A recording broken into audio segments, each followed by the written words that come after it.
श्रीरामचंद्र ऋषिः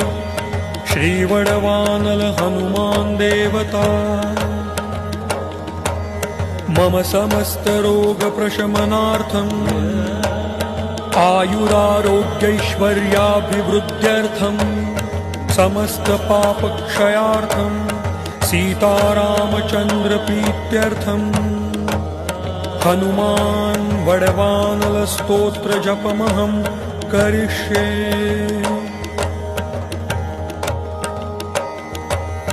ॐ ह्रां ह्रीं ॐ नमो भगवते श्रीमहाहनुमते प्रकटपराक्रम सकलदिक्मण्डलयशोभिता